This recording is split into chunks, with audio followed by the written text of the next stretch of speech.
आपल्या हंदिगोनर गावची ग्रामदेवता श्री महालक्ष्मी यात्रा 58 वर्षानं या ठिकाणी दिनांक 14 एप्रिल 2026 ते 22 एप्रिल 2026 या कालावधीमध्ये मोठ्या उत्साहाने या ठिकाणी साजरी होणार आहे। आणि ह्या यात्रा उत्सवामध्ये आपल्या गावाशेजारील 7 गावांचा या यात्रेमध्ये सहभाग आहे। यामध्ये माळेनट्टी, बोडकेनट्टी, कुर्याळ KH, कुर्याळ BK, कट्टंबळी, वसोळी अशा या 7 गावचा या यात्रेमध्ये सहभाग आहे। यासाठी नियोजन म्हणजे आम्ही आपल्या गावामध्ये प्रति माणसाला 1000 रुपये वर्गणी घातली असून ती आता संपूर्ण पूर्णत्वास आलेली आहे। जवळजवळ आम्हाला वाटतं 95% या ठिकाणी वर्गणी आमची या ठिकाणी जमा झालेली आहे। तसेच आपल्या गावातील जी सार्वजनिक मंडळे आहेत या मंडळांनी सुद्धा आम्हाला आर्थिक सहाय्य देऊन बरंचसं सहकार्य केलेलं आहे। तसेच यात्रा कालाचं नियोजन आपल्या भागाचे लोकप्रिय आमदार तसेच बेळगाव जिल्ह्याचे पालकमंत्री माननीय सतीशअण्णा जारकिहोळी साहेब व त्यांची कन्या खासदार कुमारी प्रियंकाताई जारकिहोळी यांच्या विशेष अनुदानातून म्हणजे 5 कोटी रकमेतून आपल्या गावाचा विकास या ठिकाणी होत आहे। आणि ती सध्या आता कामं पूर्ण होत आलेली आहेत। तसेच गावातील मंदिरांचं रंगरंगोटी ही सुद्धा पूर्ण झालेली आहे। तसेच आता पार्किंगची सुद्धा या ठिकाणी मी गावांच्या चारी बाजूला पार्किंगची सुद्धा या ठिकाणी व्यवस्था केलेली आहे।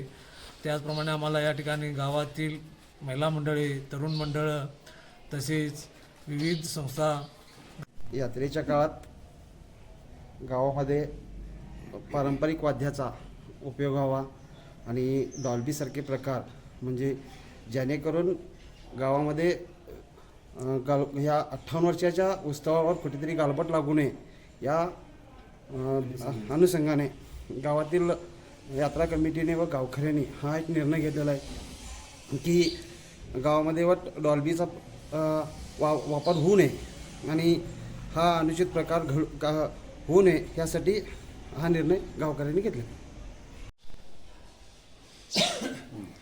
तसेच यात्रेसाठी परगावाहून येणाऱ्या सर्व भाविकांसाठी गावच्या वतीने बेळगाव हंदिगनूर रोडच्या बाजूला पार्किंग आहे।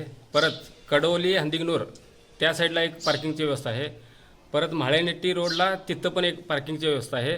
परत महाराष्ट्रापासून बोरकीनेट्टी हंदिगनूर या रोडला एक वेगळी पार्किंगची व्यवस्था केलेली आहे।